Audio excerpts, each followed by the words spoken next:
નમસ્કાર મિત્રો, સ્વાગત છે તમારું બીજા વિડીયોમાં। તો આ વિડીયોમાં જે દેખાય છે ફેમસ યુટ્યુબર અને ઇન્સ્ટાગ્રામ પર ખૂબ બધા ફોલોવર ધરાવે છે એવા ગબ્બર ઠાકોર, અર્જુન ઠાકોર અને શ્રવણ ઠાકોર જે આદિવાસી ચેતનના ઘરે જમવા ગયા છે। તો વિડીયો પૂરો જુઓ અને શું કહેવા માંગે છે, શું સંદેશ લોકો સુધી પહોંચાડવા માંગે છે, પૂરો વિડીયો જુઓ અને પછી કોમેન્ટ કરો વિડીયો કેવો લાગ્યો અને વિડીયોને શેર કરવાનું ભૂલતા નહીં।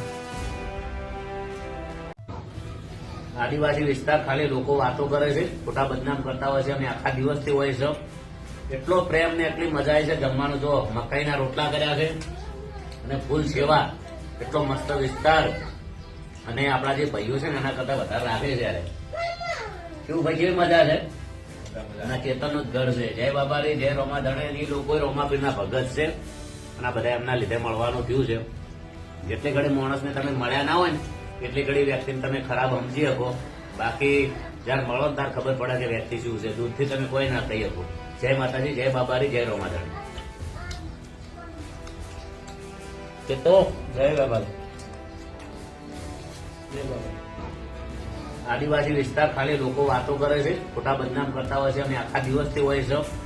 એટલો પ્રેમ ને એટલી મજા આવી છે જમવાનું। જો મકાઈના રોટલા કર્યા છે અને ફૂલ સેવા, એટલો મસ્ત વિસ્તાર અને આપણા જે ભાઈઓ છે ને એના કરતા વધારે રાખે છે। યારે કેવું ભાઈ, કેવી મજા છે અને ચેતનનું જ ઘર છે। જય બાબારી, જય રોમા ધણે, લોકો રોમાપીરના ભગત છે અને આ બધા એમના લીધે મળવાનું થયું છે। જેટલી ઘડી માણસને તમે મળ્યા ના હોય ને એટલી ઘડી વ્યક્તિને તમે ખરાબ સમજી શકો, બાકી જયારે મળો ત્યારે ખબર પડે કે વ્યક્તિ શું છે। દૂધથી તમે કોઈ ના કહી શકો। જય માતાજી, જય બાબારી, જય રોમા ધણે। તો જય બાબારી, જય બાબા।